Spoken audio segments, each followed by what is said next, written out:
आज की कहानी बिल्कुल ही अलग हटकर है। आमतौर पर मूवी आगे की घटनाओं को लेकर चलती है, मगर ये कहानी पूरी तरह से उल्टा चलेगी, यानी वर्तमान से अतीत, और ऐसे जाते जाते 25 साल पीछे जाएगी। 25 साल पीछे जाने के बाद आखिर में जहाँ से कहानी शुरू हुई थी वहीं पे आकर इसका अंत हो जाएगा। हाँ, मैं जानती हूँ मेरी बात आपके सर से ऊपर जा रही है, पर यकीन माने इस कहानी को सुनने के बाद आपकी आंखों में भी आंसू होंगे। कहानी को जरा ध्यान से सुनना। मूवी स्ट्राइप के पिटारे में आज है 2021 की Japanese masterpiece movie we couldn't become adults, director Yoshihiro Mori, IMDb 6.5। दोस्तों, आज एक और बात आपसे कहनी है। हमारी हमेशा मेहनत रहती है आपके लिए अच्छी और अलग कहानियाँ लेकर आते रहे। आप भी अपनी तरफ से थोड़ा थोड़ा प्यार और सपोर्ट हमें दे। हर वीडियो को लाइक शेयर कमेंट पक्के से करे ना। अगर अब तक सब्सक्राइब और नोटिफिकेशन बेल ऑन नहीं की है तो अभी पक्के से करे। कर दिया? हाँ, अब आराम से कहानी सुनते हैं। तो कहानी की शुरुआत घड़ी के कांटों के उल्टे चलने से हुई। सारी घटना वर्तमान से अतीत की ओर उल्टी तरफ भाग रही है और एक समय में स्क्रीन पूरा काला हो गया। फिर वहाँ लिखा आता है, मैं सातो, उम्र 46 साल और दुनिया का सबसे बोरिंग इंसान। सातो टोक्यो के उन सुनसान गलियों में अकेला भटक रहा है और फिर उसे दूर कहीं से उसकी गर्लफ्रेंड की बातें कानों में सुनाई पड़ती है। वो कह रही है, समय के साथ साथ हमारे आसपास रहने वाले सबकी उम्र बढ़ रही है, सिवाय हमारे। हम वही पहले जैसे हैं। दुनिया में वो हर एक जगह ही खूबसूरत लगती है अगर पास में तुम्हारी पसंद का कोई इंसान साथ हो। और एक समय बाद सातो की गर्लफ्रेंड की आवाज हवाओं में गुम हो जाती है। सातो की टोक्यो की इन गलियों से बहुत सारी पुरानी यादें जुड़ी है और एक मोड़ पर आकर उसके कदम रुक गए। 20 साल पहले 1999 साल के आखिरी दिन गर्लफ्रेंड के साथ सातो की आखिरी मुलाकात यही हुई थी। सातो ने गहरी सांस भरी और वहां से चला गया। अब यहाँ से कहानी चली जाती है 2015 में। सातो जिस कंपनी में काम करता है, आज उसके 30 साल पूरे होने का जश्न मनाया जा रहा है। कंपनी के CEO भाषण दे रहे हैं, लेकिन सातो को उसमें कोई दिलचस्पी नहीं। वो मजे से वहाँ खुद में ड्रिंक कर रहा है। तभी सानाई नाम का एक आदमी वहाँ मौजूद लोगों को अपनी नई शुरू की गई एक छोटी सी कंपनी का कार्ड ऑफर कर रहा है। सातो को देख उसने उसे भी अपना विजिटिंग कार्ड देकर कहा, मदद चाहिए तो संपर्क करना। सातो उसे पहले से ही जानता है। वो बस इतना ही बोला, अब आप पे कोई खास बात नहीं, अब आप भी आम से हैं। इस आदमी का परिचय आपको और अतीत में मिलेगा और सातो की कही ये बात याद जरूर रखना, क्योंकि वो ये बात बार बार कहेगा, जिसका मतलब आपको और अतीत में जाकर पता चलेगा। सातो को अब यहाँ अच्छा नहीं लग रहा और वो कमरे के बाहर निकल जाता है और तभी अचानक वो एक लड़की से टकरा जाता है। सातो ने उससे माफी मांगी। उस लड़की को पता चलता है कि सातो एक अच्छे पोस्ट में काम करता है, काफी पैसे वाला है। सातो थोड़ा इश्कबाज किस्म का लड़का है। उसने लड़की को अपने घर चलने का ऑफर दिया। सातो के आलीशान अपार्टमेंट देखकर उस लड़की की आंखें चौंधी आ गई। अपार्टमेंट की खिड़की से पूरा टोक्यो शहर दिख रहा है और दिख रहा है टोक्यो टावर। उस लड़की ने जैसे ही टोक्यो टावर की तस्वीर लेने के लिए फोन निकाला, टोक्यो टावर की लाइट बुझ गई। अचानक ही वो मायूस हो गई। इतने आलीशान अपार्टमेंट में रहना कैसा होता होगा। उसने सातो से पूछा, क्या तुमने छोटे से ही सोचा था कि ये सब तुम्हारे नसीब में होगा? सातो ने ना में जवाब दिया। वो लड़की बोली, मुझे पता है, पर मैं देखा करती थी, हर कोई बचपन में सपना देखता है और किसी किसी के लिए वो बस सपना ही बनकर रह जाता है। अपने दिल में ये मलाल लेकर वो सो जाती है और यहाँ सातो अपने लैपटॉप में मेल्स देखने लगा। कुछ देर बाद उसने उठकर अपने फोन में फेसबुक खोला तो देखा उसकी एक्स गर्लफ्रेंड का फ्रेंड रिक्वेस्ट आया हुआ है। उसने उसकी प्रोफाइल खोली तो देखा उसकी शादी हो चुकी है, 2 बच्चे भी है। उसने उसकी पूरी प्रोफाइल खंगाल डाली और पाया कि वो बहुत खुश है अपनी फैमिली के साथ। और सातो फिर से वही कहता है, तुम्हारे में कुछ भी खास नहीं है, तुम भी अब आम सी हो। अब कहानी थोड़ी और पीछे चली गई। ये दिन कोयोटो नाम की एक लड़की से उसका ब्रेकअप का दिन है। उस दिन जापान में बहुत तेज बारिश हो रही है। सातो जब अपने घर में घुसा तो कोयोटो को वहाँ बैठा हुआ पाया, जो कि बहुत गुस्से में है। पर सातो अपने में ही लगा हुआ एक टेबल के सामने आकर बैठ गया और अपनी एक पुरानी डायरी देखने लगा, जिसमें एक बहुत ही पुरानी ताजमहल की तस्वीर को वो देख उसे अतीत की कोई एक बात याद आ गई। कोयोटो अब भी सोफा में बैठी हुई है और अब वो बोल पड़ी, तुम मुझसे कभी भी शादी नहीं करोगे ना? मैंने अपनी जिंदगी के इतने सारे साल बर्बाद कर दिए। सातो उसकी बात का कोई जवाब नहीं देता। वो अपने में ही खोया हुआ है। इसके बाद कोयोटो अपना सामान लेकर निकल गई और सातो ने उसे रोकने की कोशिश भी नहीं की। इसी के साथ कहानी और पीछे साल 2011 पर जा रुकी। सुनामी के बाद का समय है। जापान में बहुत तबाही हुई थी। इस सुनामी से बहुत कंपनी को अपनी ऑफिस लोकेशन चेंज करनी पड़ी थी। सातो भी नए ऑफिस में अपने सामान को ठीक ठाक कर रहा है। तभी अपनी घड़ी को देख उसे अचानक कुछ याद आ गया। दूसरी तरफ वही कोयोटो नाम की लड़की अपनी माँ के साथ सातो का एक रेस्टोरेंट में इंतजार कर रही है। कोयोटो की माँ शादी की बात करने आई है, पर सातो अभी तक नहीं आया। बहुत देर इंतजार करने के बाद सातो आया, पर उसके पहनावे को देख कोयोटो गुस्सा हो गई कि आज के दिन तो थोड़ा ढंग के कपड़े पहन कर आते। सातो ने माफी मांगते हुए कहा, दरअसल आज ऑफिस में काम का बहुत प्रेशर था।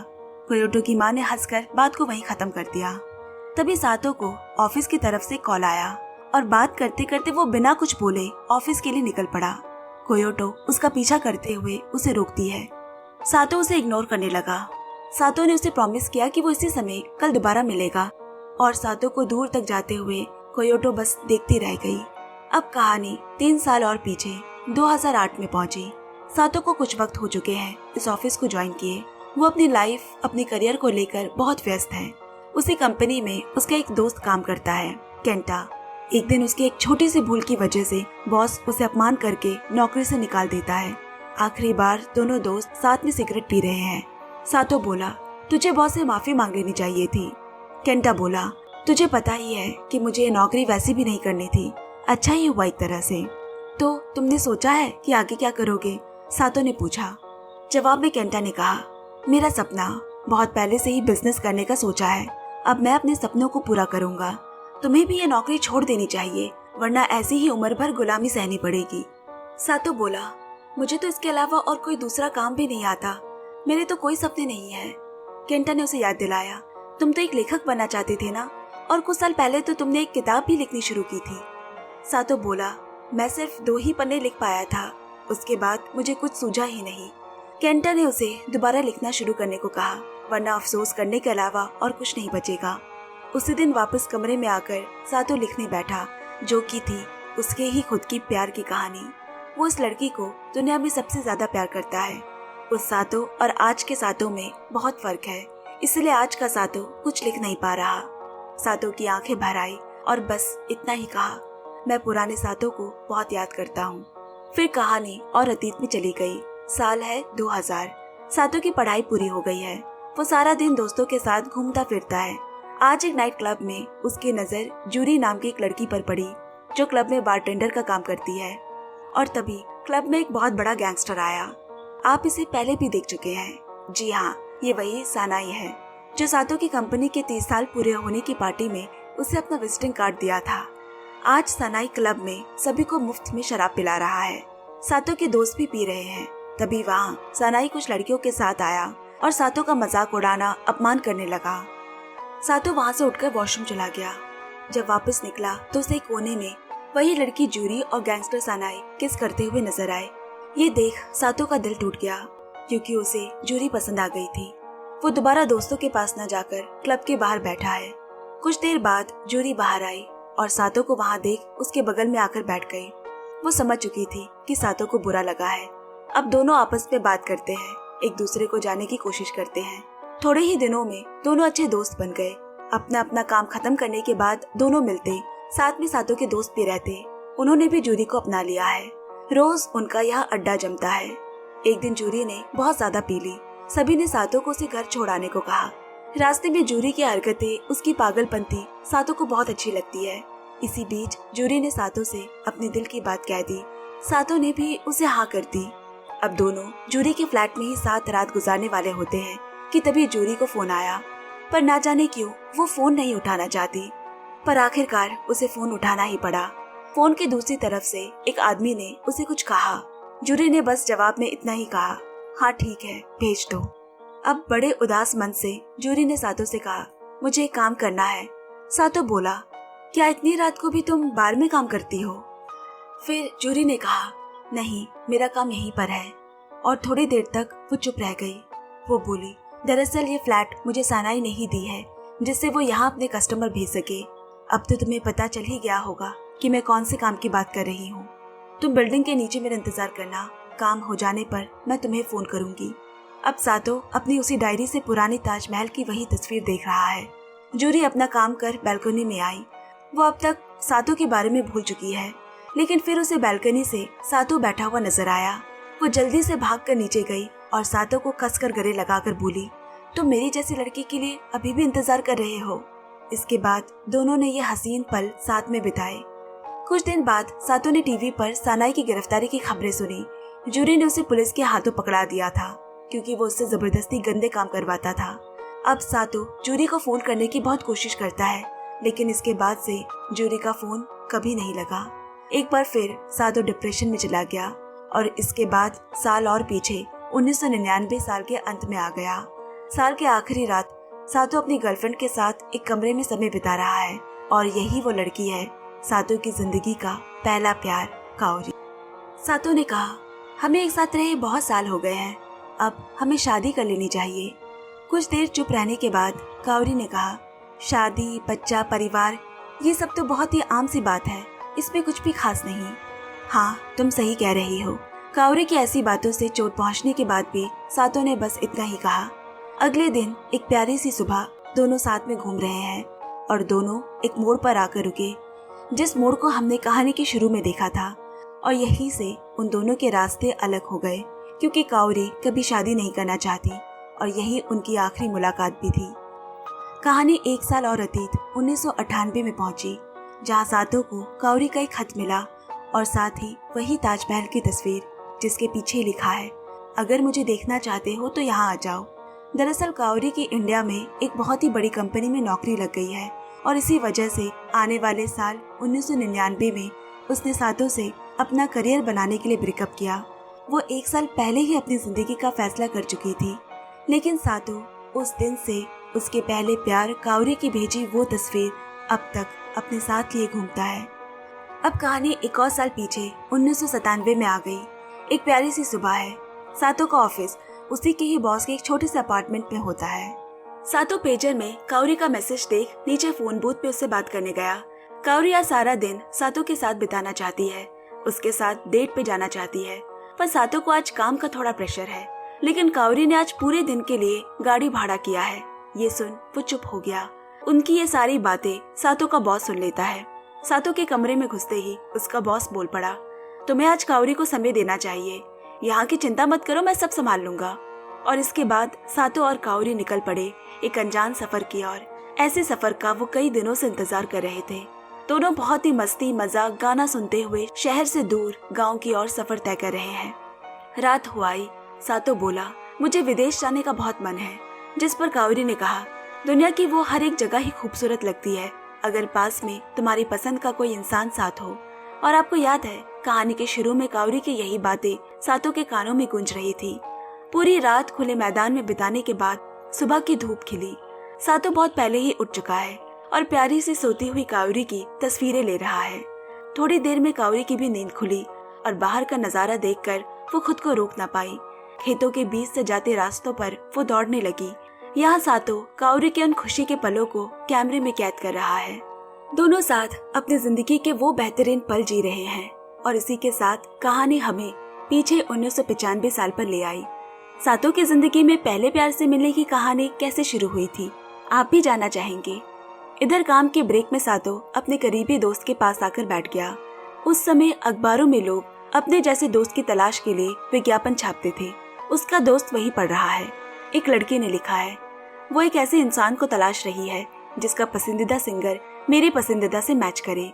सिंगर का नाम सुनकर सातो थोड़ा चौंक गया क्योंकि उसका पसंदीदा भी वही है। उसके दोस्त ने वो पन्ना फाड़कर सातो को दे दिया।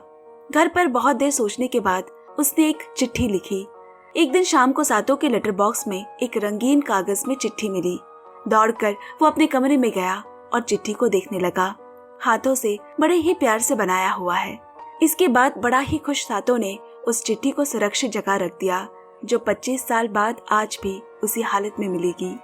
अब सातो दूसरी चिट्ठी लिखने बैठ गया और दोनों के बीच चिट्ठियों का ये सिलसिला शुरू हो गया। सातो उन चिट्ठियों को ना जाने दिन में कितनी बार पढ़ जाता। चाहे पहला प्यार हो या पहले प्यार का दिया कोई चीज, इंसान ऐसे ही हमेशा संभाल कर रखता है। अब वो दिन भी आया जब दोनों पहली बार मिलने वाले हैं। सातो काफी नर्वस है। पहचानने के लिए दोनों के हाथों में एक ही जैसा लिफाफा है। वो घड़ी जब दोनों ने एक दूसरे को पहली बार देखा, दोनों की धड़कनें तेज हो गई। चिट्ठी से शुरू हुआ ये प्यार का सफर आज उस इंसान को सामने देखना एक अलग ही एहसास दोनों को करवा रही है। दोनों ही कम उम्र और नर्वस एक कॉफी शॉप पर आए। सातो ने जैसी कल्पना की थी, काओरी उससे कई गुना ज्यादा सुंदर है। क्या ऐसा ही महसूस होता है अपने पहले प्यार से पहली बार मिलने पे? घबराना, धड़कनें तेज हो जाना, पेट में गुदगुदी होना और ठीक से नजरें नहीं मिला पाना, क्योंकि ये सब कुछ काओरी और सातो महसूस कर रहे हैं। अब काओरी ने पूछा, तुम्हें कैसी जिंदगी पसंद है? सातो बोला, मुझे बहुत ही सीधा साधा साधारण सी जिंदगी पसंद है। काओरी ने भी उसकी बातों पर हाँ मिलाई। कॉफी शॉप से बाहर निकलकर दोनों उन्हीं टोक्यो की गलियों में घूम रहे हैं, जहाँ 25 साल बाद का सातो आज भी अकेले घूमते हुए देखा जाता है, जहाँ की हर दीवारों पर उनकी पहली प्रेम कहानी मौजूद है। अपने पहले प्यार के मिलने के बाद सातो अपनी जिंदगी में सीरियस हो गया। वो एक नई और अच्छी जॉब के लिए इंटरव्यू देता है। उसकी नौकरी लगने के बाद उसने अपनी पुरानी नौकरी छोड़ दी। रोज दोनों काम के बाद एक जगह पर मिला करते, दोनों उन्हीं गलियों पर घूमा करते और फिर दोनों उन गलियों से चलते चलते होटल के रेट्स देख रहे हैं।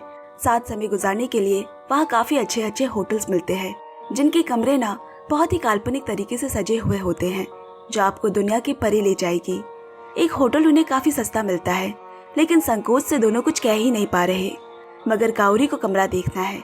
हिचकिचाते हुए आखिरकार दोनों ने एक कमरा बुक करवाया और पैसे आधे आधे किए।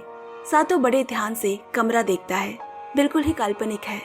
उस रात दोनों ने खूब सारी बातें करते हुए बिताई और यही कहानी के अतीत में जाने का किस्सा भी खत्म हो जाता है।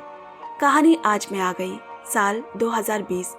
अब तक हम सातो के अतीत के पन्नों को देख और सुन रहे थे, पर आज के समय में सातो एक बड़ी कंपनी का मालिक है। धन दौलत की कोई कमी नहीं। अब रात में ड्रिंक करके जब वो बाहर निकला तो सामने देखा कि एक दुकान से किसी आदमी को धक्के मारकर बाहर निकाला जा रहा है। सातो उसके पास गया और उसे देखते ही वो पहचान गया कि उसकी जिंदगी में वही पहला दोस्त है जिसके साथ वो फूड कंपनी में काम किया करता था और जिसने अखबार में काओरी के बारे में पढ़ा था। उसने भी सातो को पहचान लिया। इतने सालों बाद मिले दो दोस्त एक पार्क में बैठकर अपनी पुरानी यादें ताजा कर रहे हैं। आज दोनों पास बैठे तो हैं, लेकिन दोनों के बीच फासले बहुत है। सातो आज बहुत कामयाब है, वही उसका दोस्त दर दर भटक रहा है। उसके दोस्त ने कहा, तूने अपनी जिंदगी में बहुत कुछ हासिल कर लिया है रे, मलाल करने जैसा कुछ भी नहीं है। अपनी हैसियत जानकर उसने सातो को वही एक टैक्सी में बिठा दिया और कहा, तू बस आगे बढ़ता जा, कभी पीछे मुड़कर मत देखना, वहाँ दुख के सिवाय और कुछ नहीं मिलेगा। टैक्सी चल रही है और अचानक सातो की आंखों के सामने अंधेरा होने लगा। सातो अपने अतीत के उन लोगों को, उन पलों को अपनी आंखों के सामने किसी मूवी के जैसे देख रहा है। उसे खुद नहीं समझ आ रहा कि उसके मन में क्या चल रहा है। सातो ने तुरंत टैक्सी को रुकने को कहा और अनमने मन से उन्हीं गलियों में जा पहुंचा। कहानी के शुरू में भी सातो इन्हीं गलियों में घूम रहा था। वही गली, वही मोड़ जहाँ काओरी से उसकी आखिरी मुलाकात हुई और उसके कानों में काओरी की वही बातें गूंजना। सातो उन सभी जगहों पे घूम रहा है जहाँ जहाँ उसके अतीत के धागे जुड़े हैं। दुनिया कितनी बढ़ चुकी है, बदल चुकी है। पहले रंगीन थी, आज इनमें कोई रंग नहीं। यही सब सोचते सोचते सातो धीरे धीरे दौड़ते दौड़ते पागलों की तरह जोर से दौड़ने लगा और उसकी आंखों के सामने चलने लगी उसके पहले प्यार से लेकर उसकी जिंदगी में आए वो सभी इंसान जिसके साथ उसने अच्छे या बुरे पल बिताए हैं। उसकी आंखों से आंसू छलकने लगे। उसकी जिंदगी के 25 सालों की कहानी वो मानो अपनी आंखों के सामने देख पा रहा हो। और एक समय में स्क्रीन फिर से काला हो गया। अब सातो चलते चलते एक जगह पर आकर रुका। नमी भरी आंखों से सातो उस जगह को देखे जा रहा है। ये वही जगह है जब सातो पहली बार अपने पहली प्यार काओरी से मिला था। वो साफ साफ 25 साल पहले उस दिन को देख रहा है। उसके जख्म एक बार फिर से हरे हो गए। सभी आगे बढ़ गए, पर वो आज भी उसे भुला नहीं पाया। आज भी वो वही खड़ा है, बस समय गुजर गया। उसके पहले प्यार ने उसे कहीं का नहीं छोड़ा, जिसने उसे एक बिल्कुल ही अलग सातो बनाकर खड़ा कर दिया। सातो बहुत रोता है और रोते रोते कहता है, तुम्हारे अंदर कुछ खास नहीं है काओरी, तुम भी एक आम ही हो। इसके बाद स्क्रीन पे लिखा आता है, वी कुडंट बिकम एडल्ट्स।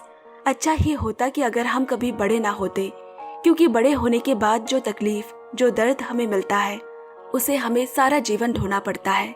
इसी के साथ मैं ये कहानी यही समाप्त करती हूँ।